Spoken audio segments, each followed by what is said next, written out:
me going to New York was so I could go see my darling, basically. So like, that's we've been in a relationship for like a year and a half. And so that's over 800 FaceTime calls and 4,000 text messages.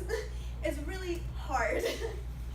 And so the night before my trip, my dad was like, oh, I can take you to the airport. And I was like, cool, I don't have to get an Uber. Hour before my flight, I'm like, hey, where are you? And he's like, oh, I'm playing golf. I have to get one of my friends to drive me. I get to the airport, and I can't check in because I'm there too late. So I go, and I'm in the kiosk where they like, you wait in line, and then they're like, oh, you're in the wrong line. And so you go to the next one. And at this point, I'm really panicking because I can't get a refund for my flight, and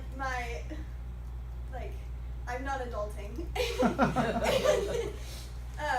And so I'm sobbing at the kiosk lady, and I'm trying to like rearrange my flight, and she just says, it's okay, and gives me another flight, basically. And I'm pretty sure you have to pay for those. Like, for another flight? Yeah. So that was neat. So this was me, that was my flight. And then I finally make it. My friend who I was staying with, her flight didn't get in until 2 in the morning. And so I went to Niagara Falls because I got there at 8 p.m. and she didn't get it back in until 2. And so I go with my Uber driver. His name's Taha, and we are bonding. We're in the car together for an hour. He shows me pictures of his kids. He has 3. Both of them are going to Buffalo-ish, somewhere in there. They're going to be doctors. And he's like, oh, I have like this daughter. She's 6. You remind me so much of her. So a 6-year-old. It's fine. But Niagara Falls was so beautiful. It makes you want to jump, which sounds kind of scary, but like there's fireworks and it's a bunch of rushing water. And my Uber driver was kind of a Debbie Downer, and he was like, you should see it from the Canada side. It's way prettier. Way, way, way prettier. And he was like, this is kind of crap. So, yeah, I go back to the airport, and we go to my friend's mom's house, and it's like you're in The Sound of Music.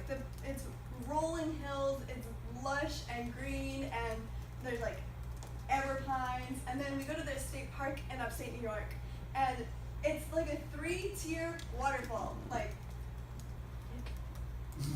literally I got a rainbow. Like, it was so magical and beautiful, and it was an overall like pretty cool trip.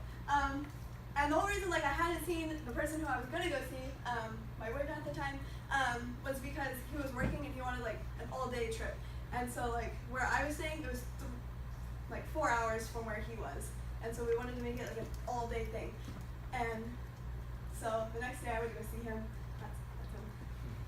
He kind of looks like a Cabbage Patch Kid, but it's alright. And so I go and I spend all day with him. And it's like, it just feels like you're at home, if that makes sense. You feel at peace. And it was such a long time of not seeing each other and just being on the phone. And it's so hard. And so as I'm about to go home, I end it. Because I can't do another year. And he wasn't going to come and see me. So, that was my trip to New York.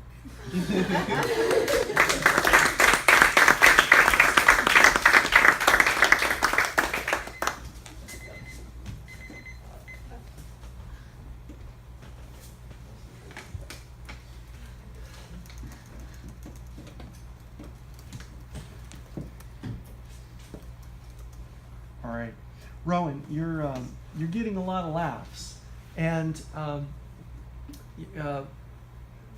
this is an interesting story, and it was told in a really interesting way.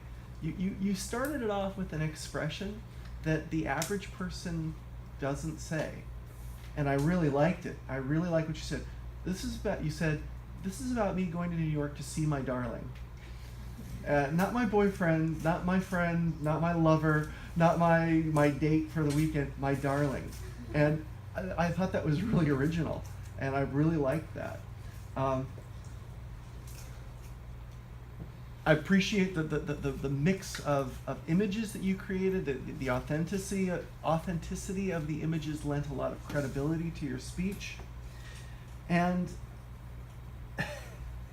there's something very entertaining about you as a character in this story, faced with these decisions to have to make within such a short span of time, between missing your flight, to hanging out with your Uber driver, to being in the situation where you're traveling out of state to meet someone, and that person wants to spend an entire day with you, but not actually make arrangements to pick you up at the airport, and you're trying to make the best of this. This is an unusual position to be in, and you're describing the situation in a way that's interesting. It's very interesting. Okay, this story led up to something that was a big decision to end the relationship, and so one of the things about things that are entertaining, number one, they're grounded on the truth.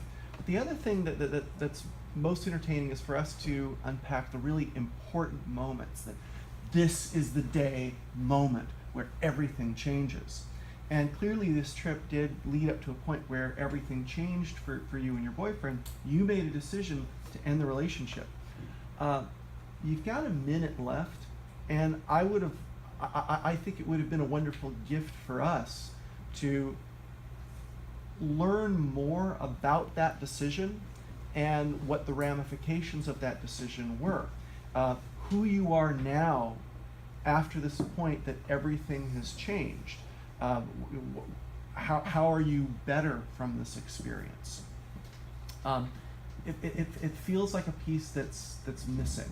Now, having had a break at myself in the past year, I know it's difficult to talk about these types of things, and it can quickly descend into just whining and self-pity, and that's not terribly entertaining to attend to. But these important decisions, these important decisions that are at the heart of a story we tell, we really want to honor their importance in shaping who we are as individuals. So that's my first corrective comment. I think there's an important piece of the story that's missing.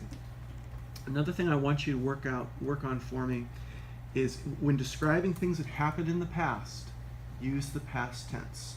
So don't say, I'm standing in an airport, I am crying.